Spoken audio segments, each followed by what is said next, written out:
Bom dia, né? Para mim aqui é noite agora, mas para vocês vai ser bom dia quando estiver disponível. E essa aula nossa, pessoal, ela muda um pouquinho, né, do assunto que nós trabalhamos anteriormente. A gente estava trabalhando até a aula passada o que a gente chama de ciclos biogeoquímicos. E a gente entra num assunto agora que a gente chama de dinâmica de populações biológicas.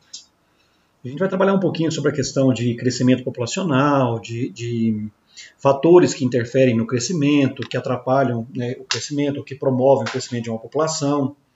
E isso que a gente vai trabalhar, eu quero que vocês tenham cuidado de acompanhar essa aula, observando o seguinte. Observem, por favor, o que a gente vai falar no geral sobre os animais e tenta comparar com a situação da espécie humana. Certo? O que a gente falar aqui a respeito de crescimento, de interferência de alguns fatores, e pensa no porquê que com a gente, né, por que com a espécie humana é diferente.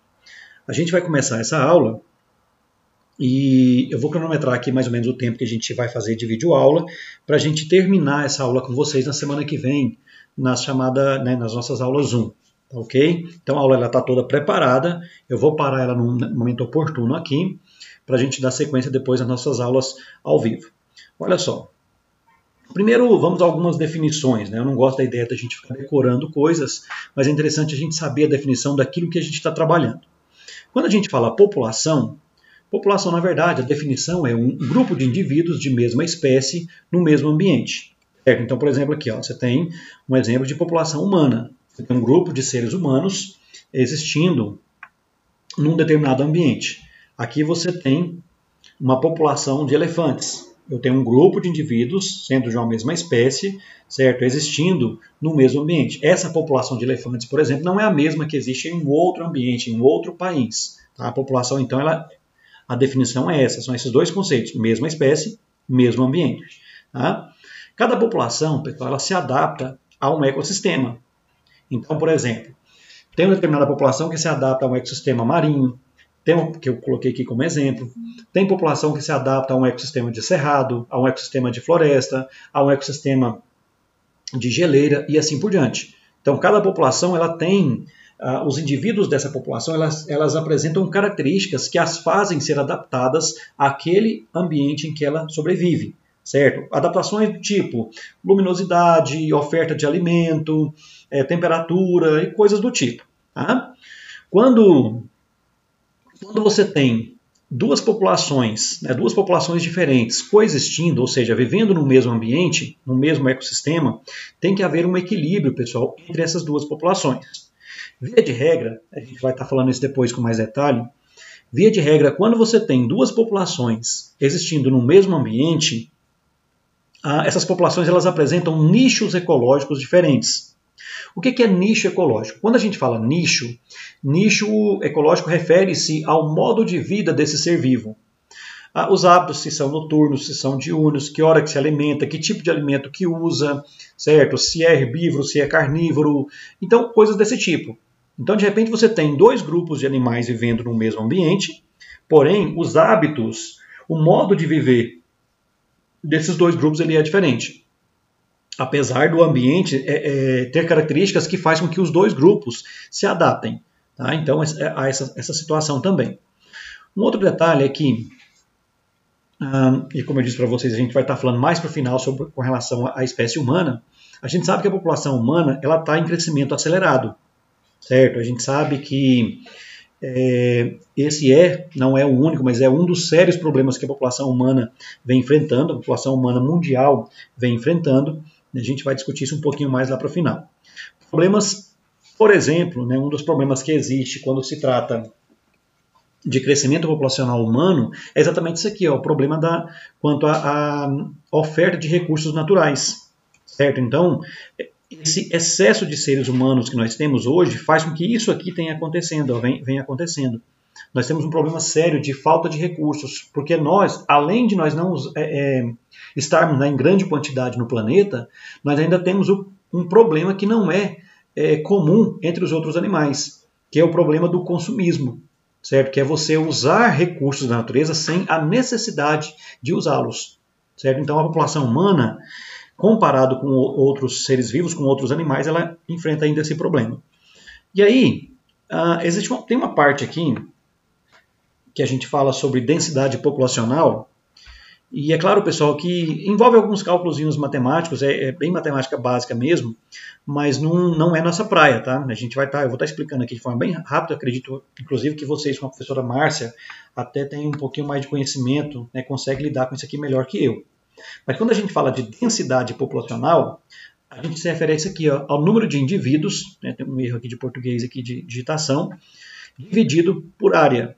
Certo? Então, quando eu estou falando de densidade populacional, seja de uma população humana ou de qualquer outro animal, a gente está se referindo a isso aqui, ao número de indivíduos dividido por área. Para a população humana, é feito o que a gente chama de censo demográfico. Né? Na verdade, eles fazem uma contagem da população humana do país para fazer o censo. A título de exemplo, né, na década de 90, em 1990, quando foi feito o censo, a população humana brasileira alcançava 150 milhões de habitantes. Lembrando que a área em quilômetros quadrados do Brasil é de 8,5 milhões de quilômetros quadrados. Então nós tínhamos uma densidade populacional no Brasil, naquele ano, de 17,6 habitantes por quilômetro quadrado. Certo? Quando a gente vai lá para o ano 2000, para você ter noção desse problema que nós enfrentamos hoje, quando a gente vai lá para o ano 2000, a população humana no Brasil passa de 150 para 169 milhões. Aí você passa a ter uma densidade populacional de 19,8 habitantes por quilômetro quadrado. Certo? Então, assim, densidade populacional é o quanto denso está a população numa determinada área. Certo? A quantidade de habitantes por área, por quilômetro quadrado, ou se for bactéria, por centímetro quadrado e assim por diante. Tá? Bom, existe o que a gente chama, ainda falando sobre densidade populacional, existe o que a gente chama de taxa de crescimento populacional. Quando a gente analisa a taxa de crescimento populacional, o que a gente está fazendo, na verdade, é analisando se a população está em crescimento, se a população está em declínio, ou se a população está estável. Certo? Existe uma maneira de você calcular essa taxa de crescimento. Existem duas maneiras de você calcular essa taxa de crescimento. O que a gente chama de taxa de crescimento absoluto, certo? Que aí você vai ter informações sobre o número de indivíduos, sobre o crescimento em número de indivíduos e não em porcentagem. E o que a gente chama de taxa de crescimento relativo. Aí você não adquire informações sobre o número apenas de indivíduo. Você adquire informações sobre o percentual, sobre qual é o percentual que aquela população cresceu. A gente vai ver daqui a pouco. Olha só. Existe um cálculo simples para a gente fazer a taxa de crescimento absoluto. A gente fala aqui que taxa de crescimento absoluto, aqui, ó, taxa de crescimento absoluto é igual a número final de indivíduos menos o número inicial de indivíduos da população. Então já que você está analisando a taxa de crescimento, você está vendo o quanto a população cresceu em indivíduos, certo? Num determinado intervalo de tempo. Então você vai usar essa formulazinha simples aqui, ó. Número final de indivíduos menos o número inicial dividido pelo tempo, ou seja, em quanto tempo isso aconteceu. E aí nós temos alguns exemplos aqui para a gente poder calcular essa taxa de crescimento absoluto. Olha só. E aí, como eu disse para vocês, a gente não está se referindo apenas com a espécie humana. Quando a gente fala de protozoários, a gente sabe que você tem lá nos grupos, nos 5 reinos, né, o reino Monera, o reino protista, fungi, animal e vegetal. Quando a gente fala de protozoário, então, é do reino protista. Nós sabemos que alguns protozoários eles são ciliados de água doce, alguns protozoários, inclusive, eles são causadores de doença no nosso corpo. Então, para que analisar a população de protozoário? Para a gente entender o quanto cresce essa população e o que faz essa população crescer. A gente vai analisar isso. Certo? Olha só, olha a taxa, quando a gente analisa a taxa de crescimento desses protozoários aqui. Ó. Taxa de crescimento absoluto é igual. Aí você pegou lá, vamos supor que eu tenho, né, para fazer análise, eu tenho um número de 4.000 indivíduos e eu tinha anteriormente 2.000 indivíduos. Esse crescimento de 4.000 para 2.000 aconteceu no intervalo de tempo de 1 hora. Aí isso aqui está bem simplesinho de fazer, né? Então você tem a taxa de crescimento absoluta é igual tempo final menos, número final de indivíduos, número inicial de indivíduos dividido por tempo. Nesse caso aqui, você tem uma taxa de crescimento absoluto de quê? De 2.000 indivíduos por hora. Certo? Existem protozoários, então, que quando você vai analisar a taxa de crescimento populacional dele, ele vai, nessa situação aqui, ele cresceu por hora, houve um crescimento absoluto de 2.000 indivíduos. Tá? E aí, um outro exemplo que a gente pode citar, ainda de taxa de crescimento absoluto, é o exemplo de bactérias. Bactérias fazem parte do reino Monera. É muito interessante a gente analisar a taxa de crescimento de bactérias, principalmente no que se refere à putrefação de alimentos, à decomposição de determinadas moléculas orgânicas, a proliferação em determinados ambientes, né, o que causa, por exemplo, doenças e assim por diante. Então a gente tem dois exemplos para falar, né, para calcular a taxa de crescimento populacional dessas bactérias. Olha só. Vamos ao exemplo A. De novo aqui, a taxa de crescimento absoluto igual, digamos que eu tenho 40.000 indivíduos, 40.000 bactérias, e lá no início do tempo que eu estou analisando, eu tinha apenas 10.000 bactérias, dividido por 3 horas. Certo? Então, olha só, eu tinha 40.000, desculpa, eu tinha 10.000, agora eu tenho 40.000, isso aconteceu no intervalo de tempo de 3 horas. Aí quando eu calculo aqui, 40.000 menos 10.000, tem 30.000, dividido por 3, e você vai ter, então, uma taxa de crescimento absoluto dessa situação A de 10.000 indivíduos por hora, certo? Tá? Na situação B, só para a gente fazer um comparativo aqui, imagina que eu tenho uma outra situação, analisei um outro tipo de bactéria, ou numa outra situação, com uma oferta diferente de alimento. Imagina que eu tenho aqui, agora analisando, eu tenho 500 mil organismos. Inicialmente eu tinha 200.000 organismos, e isso aconteceu no intervalo de tempo de 3 horas também. Bom, dando sequência aqui, o que você tem? 500.000 taxa de indivíduos final, taxa de indivíduos inicial. Eu tenho aqui então uma taxa de 300.000 em 3 horas, o que me dá uma taxa de crescimento absoluto de 100.000 indivíduos por hora. Certo? Então, quando eu falo de taxa de crescimento de uma população, quando eu analiso a taxa de crescimento, eu posso analisar a taxa de crescimento absoluto, ou eu posso analisar o que eu chamo de taxa de crescimento relativo. Como eu disse, quando a gente fala de taxa de crescimento relativo, o resultado que vai ser informado não vai ser em número de indivíduos, vai ser em percentual, o que aparentemente, né, a título de interpretação, é melhor. Certo? Você consegue imaginar, você consegue entender melhor o que está acontecendo. Olha só. Então, qual é a diferença em termos de fórmula? Taxa de crescimento relativo é igual número final de indivíduos, do mesmo jeito, menos número inicial de indivíduos, dividido novamente por número inicial, dividido por tempo. Observem que mudou isso aqui. Você vai ter que acrescentar isso aqui. Você vai ter que dividir esses dois pelo número inicial e depois, apenas depois, pelo tempo. Bom, observando o exemplo, como eu disse para vocês, isso aqui é matemática, não é muito nossa praia, é só para você entender como é que isso aqui é feito. Tá? Olha só, vamos pegar aquelas mesmas situações que nós citamos anteriormente, situação A e situação B em bactérias. Olha só, taxa de crescimento relativo. Então, naquele primeiro exemplo, você tinha 40.000 indivíduos, menos 10.000 indivíduos, dividido por 10.000 indivíduos. Observem que agora, né, diferente do anterior, a gente está colocando novamente a taxa de indivíduos, a taxa inicial, né? O número de indivíduos inicialmente, dividido por um intervalo de 3. Observem que os dados são os mesmos do exemplo anterior. Certo? Eu tenho agora 40.000 indivíduos, eu tinha 10.000, aí eu dividi aqui duas vezes. Quando eu faço isso aqui, 40.000 menos 10.000 vai dar 30.000, dividido pelos 10.000, dividido por 3. Aí você tem 30.000 dividido por 10.000 igual a 3, dividido por 3 igual a 1. Então a gente fala que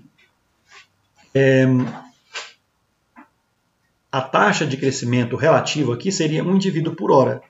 Aí eu faço isso aqui, eu pego e multiplico por 100, eu vou ter então a taxa de crescimento relativo aqui é de 100% por hora. Isso quer dizer que nessa população aqui, a cada hora, você tem um aumento de 100% de indivíduos. Certo? Tá? E é bem isso mesmo, né? Eu tenho 10.000 indivíduos, na primeira hora eu faço ao longo, né, de 3 horas eu faço o 100%, né, a cada hora, desculpa, o indivíduo. Então eu tenho uma taxa de crescimento de 100% por hora de indivíduos. Observem que na situação aqui, ó, a situação B que foi analisada no exemplo anterior, mesma situação, 500 mil indivíduos menos 200 mil indivíduos dividido por 200 mil dividido por 3. É a mesma situação do exemplo anterior.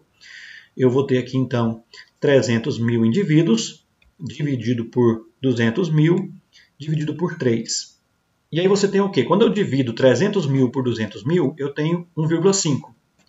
Dividido por 3 é igual a 0,5 por hora, certo? Aí quando eu faço a mesma situação que eu citei no exemplo superior, o que eu tenho aqui? Ó? Quando eu multiplico isso aqui por 100, pessoal, o que eu tenho como resultado? Olha só, eu vou ter uma taxa de crescimento relativo de 50% por hora. Tá. Observe um detalhe aqui. Quando eu penso em taxa de crescimento absoluto, nessa primeira situação aqui, ó, nessa primeira situação, eu tinha um crescimento de 100 mil indivíduos por hora. Aqui, eu tinha, no exemplo anterior, de 10 mil indivíduos por hora. Aqui eu tinha 10 mil indivíduos por hora, aqui eu tinha 100 mil por hora. Apesar dessa situação A eu ter um crescimento bem menor do que embaixo, observem que quando se pensa em taxa de crescimento relativo, aqui o crescimento está sendo relativamente menor do que aqui. Enquanto aqui eu estou tendo um crescimento de 100% por hora, aqui eu estou tendo um crescimento de 50% por hora.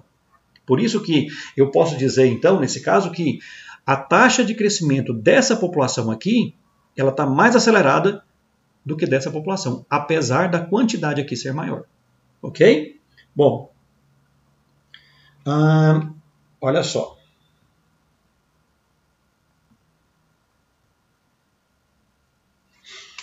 Bom, dando sequência aqui então, pessoal.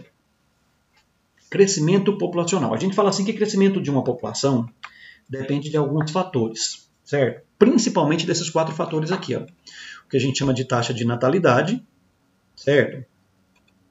A taxa de mortalidade, a taxa de imigração, né, quando entra, e a taxa de imigração. Imigração e emigração. Certo? Então, esses 4 fatores, eles são fundamentais para você analisar o crescimento de uma população, seja, né, como eu coloquei aqui, de uma população de seres humanos, seja de uma população de animais qualquer. Certo? Essas 4 situações aqui, elas interferem na taxa de crescimento de uma população de qualquer espécie animal. Certo? Se você tem uma quantidade de nascimentos maior do que a quantidade de óbitos, você vai ter uma população em crescimento.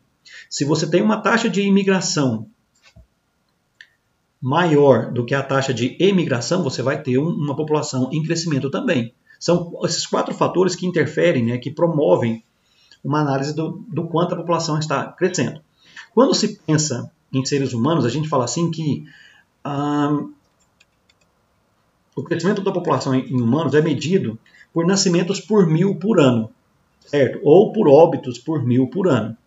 Por exemplo, se você tem aqui 2 nascimentos em 1000 indivíduos, em 1000 habitantes em um ano, essa população ela está crescendo mais do que essa situação aqui. Ó.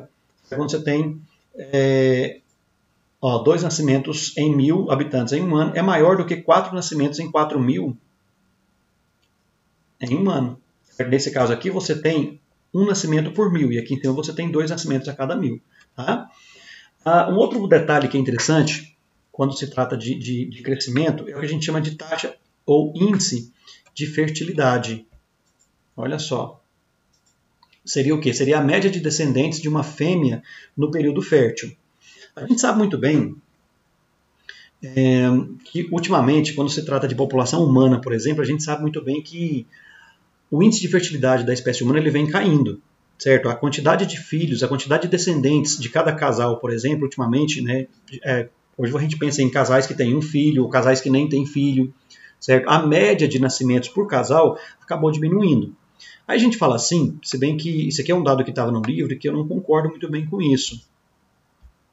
Olha só, a gente fala assim que se o índice de fertilidade de uma fêmea igual a 2, a população ela se encontra em estabilidade, em termos de crescimento. A população está estável. Porque o que se pensa aqui? Eu tenho um casal de indivíduos que produziu 2 filhos, certo? E, consequentemente, quando esse casal que produziu esses 2 filhos morre, a população continua estável, certo? O crescimento populacional continua estável. Se maior que 2, a população está em crescimento. Se menor que 2, a população está em declínio, né? Está diminuindo. Bom, quando eu falo para vocês que eu não concordo muito bem com isso, é porque nós temos aqui, principalmente no que se refere à espécie humana, o que acontece? Quando você tem um casal, eu até estava comentando isso com minha esposa, que é professora de geografia, e ela também acha que não é muito correto esse tipo de análise aqui. Por quê? O fato de você ter um casal tendo 2 filhos, quando esses 2 filhos nascem, o casal que teve esses 2 filhos não vai morrer. Então, se você pensar, por exemplo, muitos de vocês, por exemplo, vocês têm os pais de vocês têm os avós de vocês têm alguns inclusive têm os bisavós, certo? Então, quando você pensa, né, num casal que tem 2 filhos, apesar da gente falar que nessa situação a população está em crescimento estável, a coisa aparentemente não é bem assim. Mas esse é um dado que foi tirado, tá, do livro de biologia de vocês, que trata desse assunto. Eu acredito até que talvez eles tenham feito algum tipo de correção aí. A gente fala assim, pessoal, existe o que a gente chama de potencial de crescimento das populações. O que é isso? O quanto uma população pode crescer. A gente fala que o potencial de crescimento de uma população ele é indefinido, certo? Uma bactéria, por exemplo, e isso eu lembro que eu comentei com vocês lá no primeiro ano, o potencial de crescimento da população de uma bactéria, ou seja, se nenhum fator interferisse no crescimento de uma população de bactéria, ou seja, se tivesse comida à vontade, se a umidade fosse adequada, se a temperatura fosse adequada, se tudo conspirasse a favor daquela população, se tudo tivesse assim em perfeitas condições para que aquela população existisse, uma única bactéria, pessoal, ela poderia forrar todo o planeta com descendentes, ela poderia forrar todo o planeta nosso em apenas 36 horas. Aí você pensa, naquela época eu já falava isso para vocês, aí você pensa, cara, por que não é assim? Porque a temperatura do planeta não é a mesma em todos os pontos, porque a umidade não é a mesma em todos os pontos e principalmente porque a oferta de alimento não é, certo? O alimento não está disponível assim para que elas se desenvolvam com tanta facilidade. Mas naquela época do primeiro ano eu já falava para vocês que se você der condições adequadas de sobrevivência para uma bactéria, o crescimento populacional dessa bactéria vai ser incrivelmente rápido. Basta você lembrar, por exemplo, quando você deixa resto de comida na sua boca e aí você cria aquela crosta amarela na língua, por exemplo. Aquilo ali é o quê? É uma colônia de bactérias, certo? Você não tinha nada e de repente da noite para o dia, ou apenas em 8, 9 horas, você acaba criando aquela crosta. Aquilo é o quê? É porque você tem bactérias e você deu àquelas bactérias condições adequadas de sobrevivência. Você deu a temperatura do seu corpo, que é ideal para a proliferação de bactérias, você deu umidade e você deu comida, certo? Então, assim, o potencial de crescimento das populações ele é muito alto. Agora, por que isso não é... O que impede que essas populações elas se desenvolvam tão rápido? Existe uma coisa que a gente vai tratar daqui a pouco, que a gente chama de resistência do meio. O que seria resistência do meio? Oferta de alimento, algumas relações ecológicas, por exemplo, parasitismo, por exemplo, predatismo, certo? Então existem alguns fatores que interferem e fazem com que esse crescimento não seja tão indefinido assim. Certo? Aqui uma imagem aqui para você ver. Ó. Aqui eu tenho uma placa. Geralmente eles cultivam bactérias numa placa de gel de agar, certo? E aí, se essas bactérias são colocadas num ambiente, numa estufa, numa temperatura adequada, né, o gel de agar é alimento, em poucos minutos elas cobrem todo o espaço. Tá? Um outro exemplo que estamos falando aqui, que é a mesma coisa do que nós falamos sobre a bactéria, olha só. Um casal de pássaros que botasse 5 a 6 ovos por ano, geraria em torno de 10 milhões de descendentes em 15 anos. Aí você fala, não, professor, está errado aí. 6 ovos vezes 15, você teria apenas 90 descendentes. Tá? Mas o que a gente está falando é o seguinte, no primeiro ano eu teria um casal botando 6 ovos. Aquele casal que botou os 6 ovos no primeiro ano, ele não morre no segundo. Ele continua vivo. No segundo ano eu vou ter o quê então? Eu vou ter aquele casal e mais 3 casais botando ovos. Opa, então agora eu tenho 4 casais botando 6 ovos cada, então eu tenho 24 ovos. Então no terceiro ano eu teria 12 casais mais os 4 casais que eu tinha anteriormente. Então agora eu tenho 16 casais. Então se você for fazendo essa proporção, você acaba percebendo o incrível potencial de crescimento de uma população. Certo? Mas por que então que os pássaros não tomam conta do mundo? Exatamente porque existem os fatores que impedem com que esse crescimento aconteça. Coloquei as imagens aqui para vocês verem. Olha só, esse aqui ó, é um animal típico do nosso cerrado, que infelizmente a gente não está vendo mais com tanta frequência. Uma perdiz. Tá? Aqui estão ovos. Os ovos de perdiz eles têm essa característica aqui. Tá? Então por que nós não temos tanto assim? Porque existem os predadores. O homem, inclusive, é um predador desse animal, que a gente chama de resistência do meio. A esse crescimento, então, dá-se o nome de potencial biótico, né? A capacidade desses seres de aumentar a sua população. Olha só. Aqui nós temos um gráfico que mostra bem o que eu estou falando para vocês. Ó. Se não houvesse nada que atrapalhasse o crescimento de uma população, se não houvesse falta de comida, se a temperatura fosse ideal, se tudo conspirasse a favor, o crescimento de uma população seguiria esse gráfico aqui, ó, certo? A curva, isso aqui é o que a gente chama de curva de potencial biótico. Agora, por que essa curva, então? Observem o que de fato acontece, a curva de crescimento real. Observem que aqui ó, a curva não é tão ascendente, certo? Por quê? O que fez essa curva mudar de rumo? Exatamente isso aqui, ó, que a gente chama de resistência do meio. Tá? Que tem a ver principalmente quanto à oferta de alimentos. E é interessante observar que essa resistência do meio, esse dado que está aqui, ó, é interessante vocês interpretarem isso, tamanho da população máximo suportado pelo ambiente. Quer dizer, isso aqui seria o seguinte, ó, o quanto de indivíduos máximo dessa população que o ambiente suporta. O quanto de comida que existe. Certo? Existe comida para qual número de indivíduos? Existe espaço para qual número de indivíduos? Então, assim, é interessante observar que quanto maior a população, maior vai ser a resistência desse meio aqui. Ó. Se eu aumento muito uma população, vai faltar espaço para ninho, vai faltar espaço, vai faltar comida, certo? Então vai ter uma série de fatores que vão tornar-se mais rígidos no ambiente, fazendo com que haja um controle desse crescimento populacional.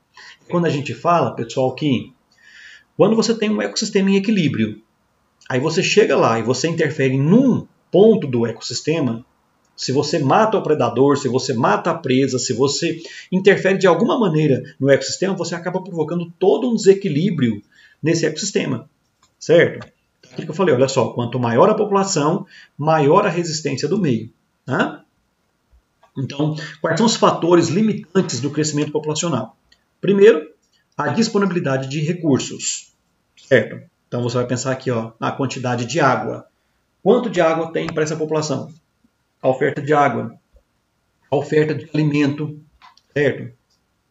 Aqui é um alimento bem típico do nosso cerrado também, esse que chama gabiroba, tá, pessoal? Aqui é o piqui, né, que é usado por alguns animais do cerrado. Esse aqui eu não sei o nome desse aqui não. Tá? Então você tem a oferta de alimentos.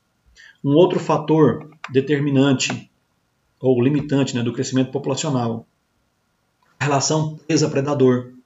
A gente vai ter uma adenda um pouco mais depois, falando mais especificamente dessa relação, mas entenda uma coisa, olha só. Quando você tem uma relação presa-predador, animal, pessoal, via de regra, com exceção da espécie humana, apesar de nós sermos animais, existe uma tendência muito interessante. Se tem alimento sobrando, há uma tendência deles aumentarem a capacidade de reprodução.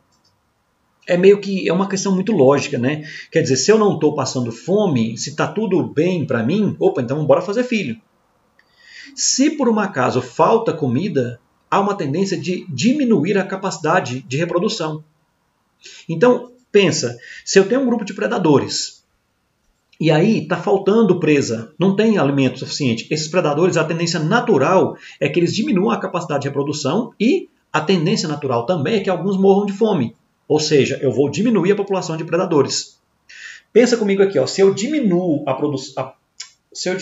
a quantidade de predadores, eu tenho a quantidade de presas tende a aumentar. Certo? Então, aquelas presas que estão em processo de reprodução, elas vão aumentar a sua população.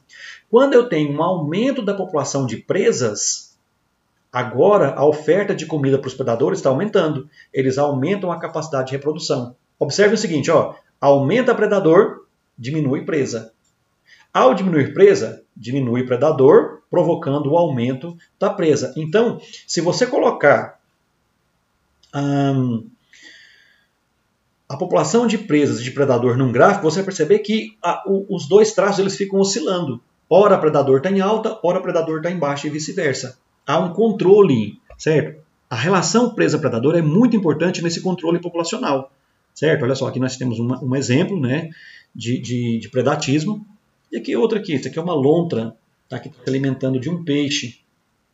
Não deixa de ser uma relação de predatismo também. Certa população, uma população está controlando a outra. Tá? A outra relação é a relação de parasitas. E aí é interessante, lá no começo da aula eu comentei com vocês, para vocês pensarem no que eu estou falando de maneira geral para todos os animais, para a espécie humana. Disponibilidade de recursos. Nós sabemos muito bem que a espécie humana sofre com relação a isso. Só que, infelizmente, isso aqui que para os outros animais funciona como um fator limitante, ou seja, se tem pouco recurso, a tendência é diminuir a população, infelizmente na espécie humana não é assim. Certo? Na espécie humana, infelizmente, a oferta de alimento não é um fator determinante. Muito pelo contrário. A gente sabe que, em algumas situações, quanto mais pobre é a população, acaba que maior é esse crescimento populacional. Tá? Predadores. A espécie humana não sofre com a ação de predadores. Não é uma coisa que acontece com a gente. A gente domina o ambiente a nosso favor, então a gente não tem um predador natural. Parasitas. A gente tem. A gente tem parasitas naturais. A gente, inclusive, está vivendo essa situação agora exatamente em função de um parasita. Esse parasita que a gente está sofrendo por ele agora, nesse vírus, ele é um fator limitante. O fato é que o Brasil já perdeu mais de 120 mil pessoas, certo, para esse parasita. Só que o que está acontecendo? Tem um grupo de cientistas, um grupo de pessoas trabalhando o tempo todo para quê? Para evitar que isso seja um fator limitante. Então, assim, se a gente for pensar, pessoal, em termos ecológicos, ter um parasita que provoca essas mortes, ecologicamente, eu quero, por favor, que vocês me interpretem corretamente, ecologicamente falando, isso é um fator limitante de crescimento populacional. Agora, nós já temos quase 1 milhão de mortos no mundo com esse parasita. Só que a gente sabe muito bem que, acredito eu, acredito eu que no máximo até janeiro, fevereiro, a gente tenha já o mundo já ofertando uma vacina para evitar a ação desses parasitas, para evitar esse fator limitante. Por isso que a gente fala que na espécie humana acaba as coisas seguindo um rumo diferente do que é natural para as outras espécies. Tá? E aí uma última coisa que eu quero comentar com vocês, um último fator limitante, é esse aqui, ó, que a gente chama de competição. No mundo animal, existe uma competição ferrenha, certo? Existe uma competição ferrenha por algumas coisas. Primeiro, competição por alimento. A gente vai estudar relações ecológicas e a gente vai ver que existe o que a gente chama de competição intraespecífica e interespecífica. O que é isso? Quando eu falo que uma competição ela é intraespecífica, é uma competição, pessoal, que está acontecendo entre indivíduos de mesma espécie. Você tem indivíduos de mesma espécie, numa mesma população, brigando por comida. Se não tem comida sobrando, eles vão brigar, certo? E essa briga, inclusive, pode levar uma a morrer de fome. E existe o que a gente chama de competição interespecífica.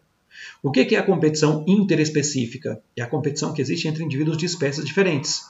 Aqui você vê uma hiena e uma espécie de gavião, parece aqui, ó, que estão competindo, estão brigando por alimento, certo? Aqui uma outra situação também. Essa competição pode ser por alimento, entre espécies diferentes ou mesma espécie. Pode ser por espaço, duas espécies brigando, por exemplo, por um local para fazer o seu ninho. A competição pode ser por fêmea, nesse caso seria dentro de uma mesma espécie, certo? Então, assim, competições elas podem acontecer e são fatores limitantes. E são fatores limitantes de uma população, ok? Pessoal, era isso que eu queria para a nossa aula de hoje. né? Eu calculei o tempo aqui mais ou menos, e a partir da semana que vem, a gente vai dar sequência nesses slides, tá? Daqui para frente a gente vai dar sequência nas nossas aulas Zoom. E eu acredito, inclusive, que a gente não consegue fechar esse assunto ao longo das nossas 2 aulas da semana que vem. Tá? E aí a gente dá sequência, a gente vai trabalhando. Ok? Então é isso.